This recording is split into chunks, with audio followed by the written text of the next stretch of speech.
Hi, Bruno. We Oh, can get we're started. live. Bonjour. And let's get ready for ASCO, starting on the 25th of May. I will be there with my colleague. And today we're going to talk about how LARVOL CLIN can help prepare for ASCO. Thank you, Deputy, for joining me. My pleasure, Bruno. Before we start, a little introduction of LARVOL for those of you who don't know us. In addition to liking purple and tigers, our mission is to accelerate cancer breakthrough by focusing on data and AI. And one of our biggest efforts is focusing on the data disclosed at the top conferences. Of course, in our field, ASCO is a Super Bowl. It's a Cannes festival. It's the biggest event. And Debrody has been working with me on a number of these features on CLIN. And today we're going to talk about some other functionalities that can help you, the audience, prepare for ASCO. If you have an interest, well, first like, subscribe, follow, drop a comment. And if you have an interest in receiving a demo or doing a pilot of CLIN, please let us know. So, Deputy, welcome to the podcast. Great to have you. Thank you, Bruno. Um, before we start, I want to redefine CLIN for the audience. Think about CLIN as a Wikipedia of cancer data. Every single data that is publicly disclosed about every single clinical trial is or should be in CLIN, and obviously a lot of it during the key conferences. So, Debati, why don't you start by giving us a bit of a guided tour of the data we have about ASCO that can help people prepare ahead of ASCO, and then, of course, during and after ASCO as well. But for now, before ASCO. Sure. Thank you, Bruno.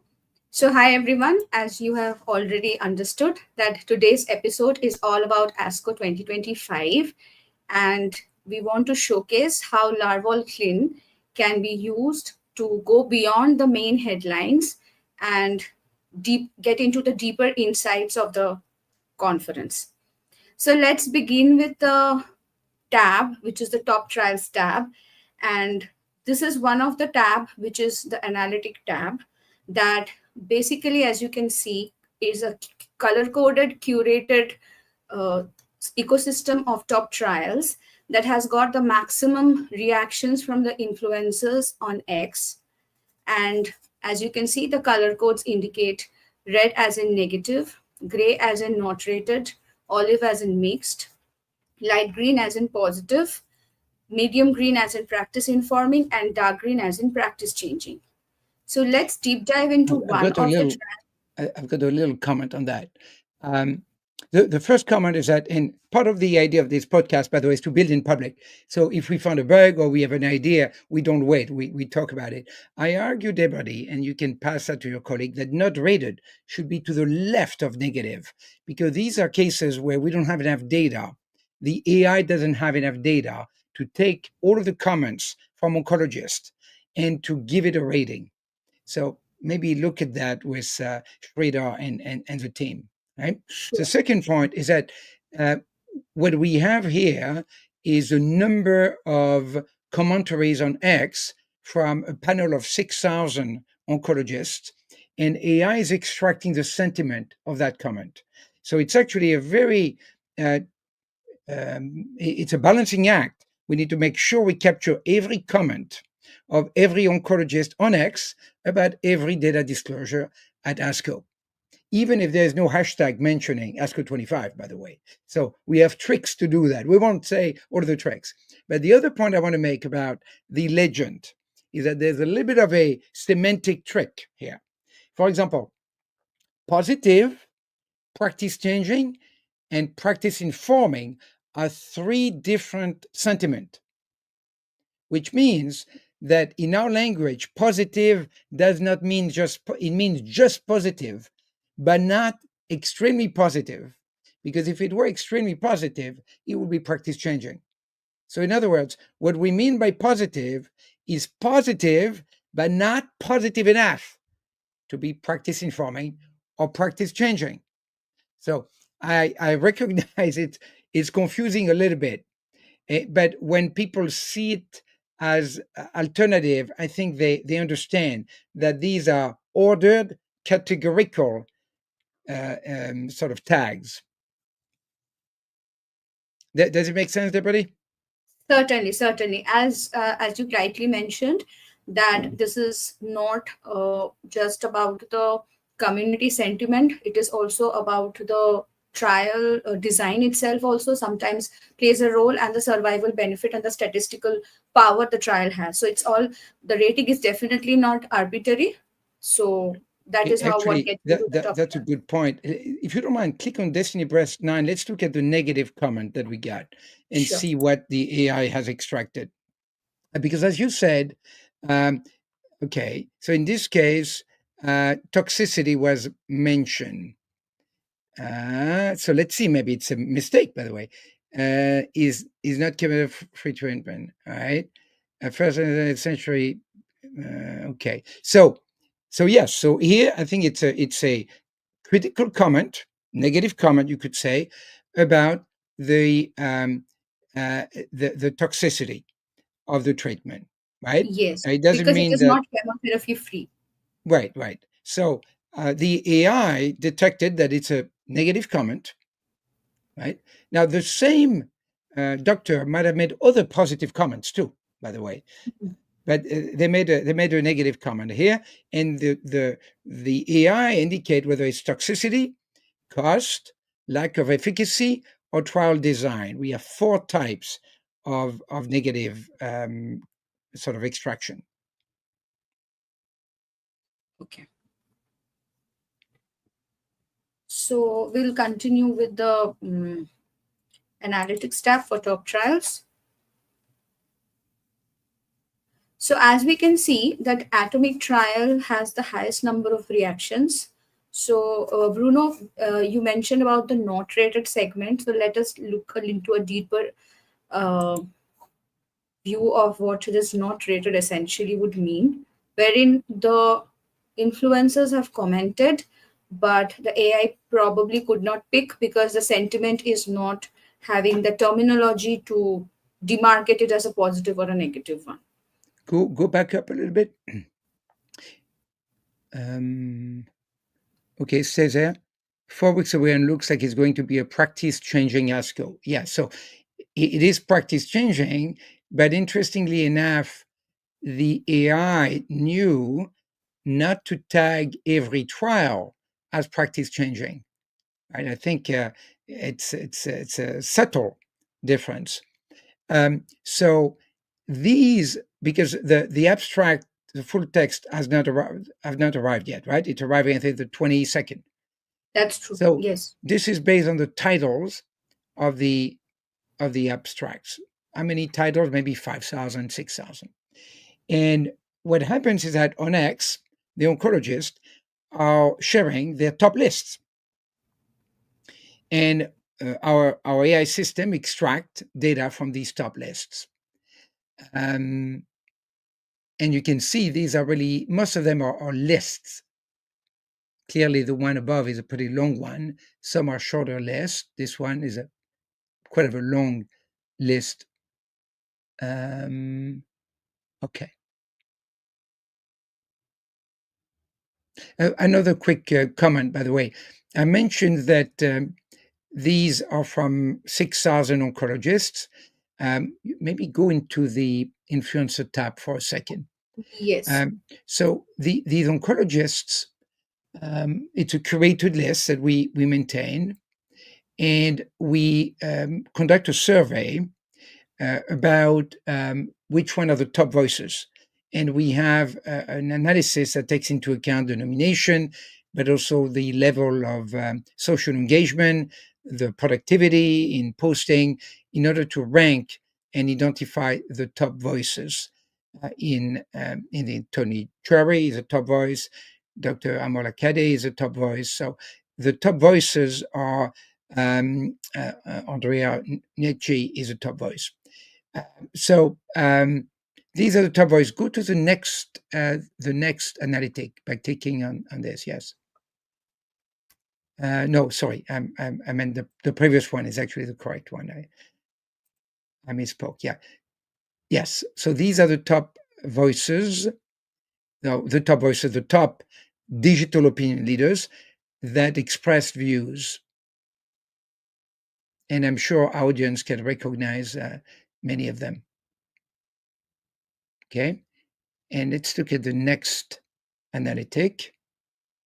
Yes. So I wanted to, basically this tab, the first tab and the second tab is also about the social intelligence that LARVOL curates for the CLIN platform, wherein the sentiment of the influencer with respect to trials have been curated in this. So this page essentially shows how much is the engagement by the individual opinion leader, or let's say the influencer for each trial. So if we want to look into this, as you mentioned, Charlene Gill, uh, she has quite a large number of practice changing Let's look at it. Yeah.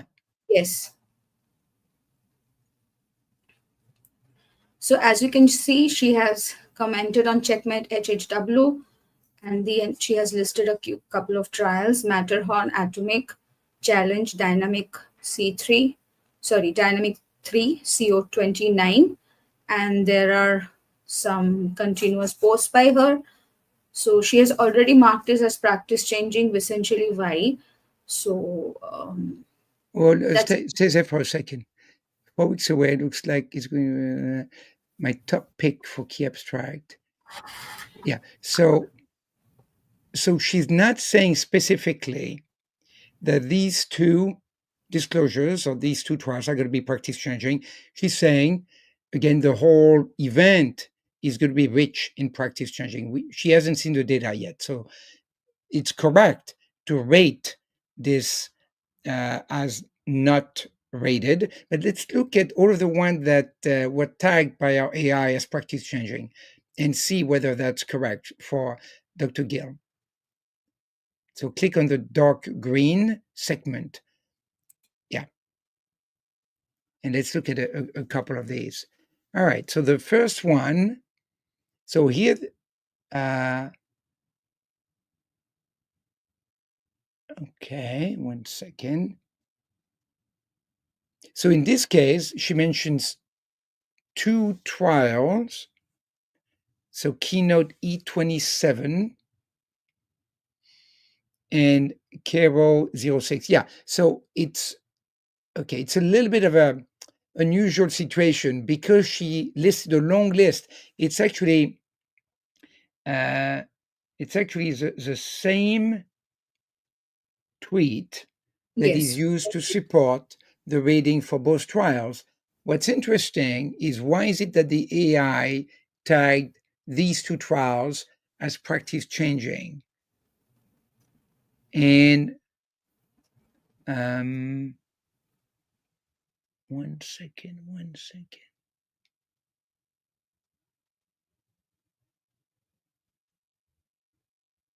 And not the other one. It seems that we found a bit of an AI bug, actually, there, buddy.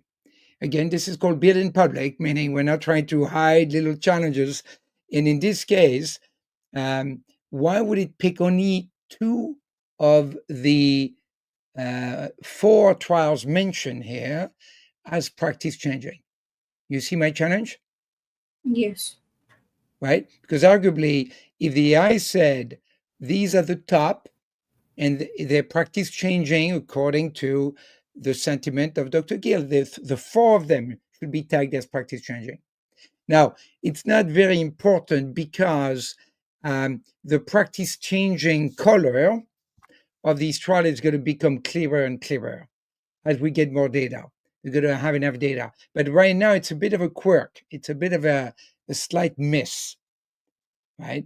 It might be, if we try to fix it, it might create more problems than otherwise. So maybe we leave it at this. But my main point for the audience is that at this early stage, the sentiment should essentially be nearly ignored because the full abstract has not arrived yet. And so our AI is getting a little confused in assigning sentiment. We're running out of time soon. If you don't mind, quickly flip through the couple of other analytics, including Yes. the heat map that we have. Yes. Uh, so these are the top. So the heat map, yeah. Tell us a few things about that heat map. Yes. So the heat map is basically showing the influencers who have commented for certain trials. So we already have seen the top trials in the first tab. So this is kind of categorized into who commented about which trial. So let's say Dr. Amol has commented each, like one comment for each of these trials, which is a neutral comment, whereas Dr. Akash Desai had some positive comment about these trials. So more or less, as you can see, most of them have commented a single tweet for each of the trial, So except for this doc who yeah, has three. three. Yes. So let's Let's look into this. look at the three. Yeah, that's interesting. So he posted three reactions. So he's quite interested, clearly, in that Yes, trial. Let's look at what he says. New trial, more question on ITT. I need okay. So our system considered tagged that comment to that trial, probably because it was in a thread related to that trial. I think that chemo is important. Yeah, that's a little bit of an odd one. It's probably part of a thread about that trial. And the third one, um, spoiled me about in that, destiny. Now that's interesting. He used open. Well, very interesting. He used ChatGPT to ask about Destiny Breast 09, Cleopatra. Okay, okay. Now, maybe people disagree that it's chemistry free in terms of side effect, but certainly it's very interesting that he used ChatGPT there to get a sense of what's going to happen. And he yes, nicely tagged us, right? We're tagged in that tweet, which is nice. So we at the end of the call. Deborah, thank you very very much for joining. Again, audience, Deborah is one person in the team working with us and with me on building this product for you. And I appreciate, Deborah, that you're joining for this podcast. And between thank you. now and ASCO, the topic is going to be ASCO. So we're going to review the data and maybe look at other functionality as well next week. Sure, Thank sure. you very, Thank very you. much. Thanks, Bruno. Bye.